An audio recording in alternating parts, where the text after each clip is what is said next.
Hakka Green on tuotteen nimi, Nokian Hakka Green, ja meillä nämä Hakka kesärenkaat on suunniteltu nimenomaan Pohjolan oloihin, vähän haastavampiin tieoloihin. Eli meillä on tyypillisesti täällä nämä karkeat, kuluttavat, toisinaan uraisetkin tiet, ja myöskin keliolosuhteet vaihtelee.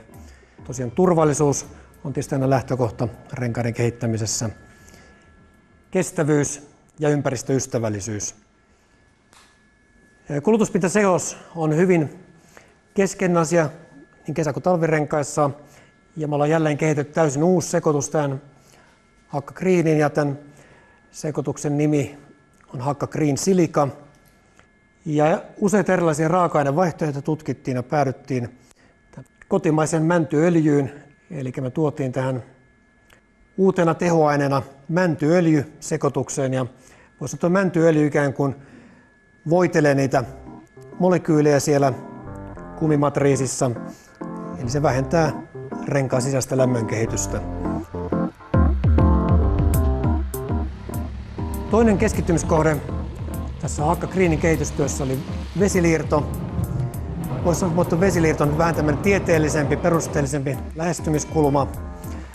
Meillä on tämmöinen suurnopeuskuvaus ollut jonkun aikaa käytössä, ja siihen kehitettiin jo hyvin älykkäitä ohjelmistoja.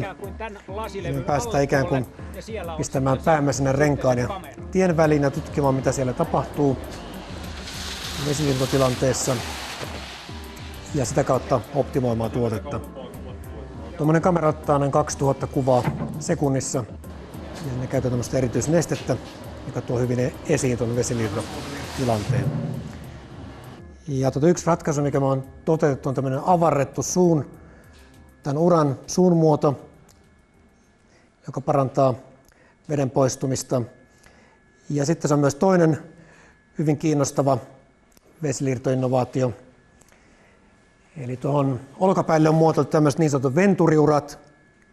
Muistatte ehkä Hakkapeliittä 7 me haettiin vähän urheilumaailmasta inspiraatiota siihen, ja jälleen on haettu yksi ratkaisu tuolta urheilumaailmasta.